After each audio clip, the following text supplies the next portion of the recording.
बोलम 86 के दूसरे ट्रेलर के आगाज़ में दिखाया जाता है कि कई सिपाही एक जगह मौजूद थे।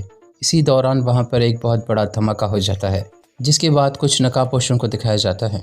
फिर उन नकाबपोशों का सरबराह उनसे मुखातिब होकर बातें करने लग जाता है। उनका सरबराह अपना चेहरा दिखाता है और एक नकाबपोश के पास आकर कहता है, जागो, तुम सबसे पहले बेदार होगे, तुम इस जहर से भी ज़्यादा ख़तरनाक हो। ये सुनकर वो शख्स अपना नकाब हटाता है। जब वो अपना नकाब हटाता है तो हम देखते हैं कि ये मारी की कनीज़ कॉर्नेलिया होती है। थोड़ी ही देर बाद वो शख्स जो उन नकाबपोशों का सरबराह होता है वो वहाँ से कहीं जाने लगता है।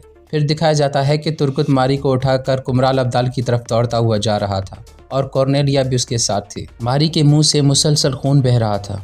तुर्गुत मारी को कुमराल अब्दाल के पास लाकर कहता है, कुमराल अब्दाल मुझे बताएं, बराए करम कुछ करें।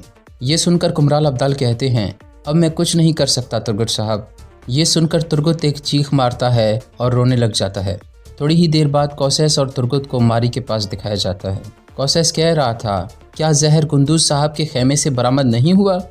फिर दिखाया जाता है कि उस्मान और कौसैस अपने सिपाहियों के साथ काई कबीले में दाखिल हो रहे थे, जहाँ पर तुर्गुत और गुंदूज के दरमियान झगड़ा चल रहा था। तुर्गुत गुंदूज पर हमला करके उसे जख्मी कर देता है, लेकिन वो जैसे ही दोबारा हमला करता है तो उस्मान वहाँ पर आकर उसे रोक लेता है। तुर्गुत कहता है, उस्मान साहब, जिसे आप अपना बड़ा भाई कहते हैं, उसने मेरी खातून और मेरे बच्चे को मार डाला है। ये सुनकर गुंदूज हैरान रह जाता है। उस्मान गुंदूज की तरफ देखता है और कहता है, चाहे वो मेरा बेटा ही क्यों ना हो, मैं उसके आंसू नहीं देखूंगा, यानी कि इंसाफ करूंगा। ये कहकर उस्मान कुछ सोचने लग जाता है।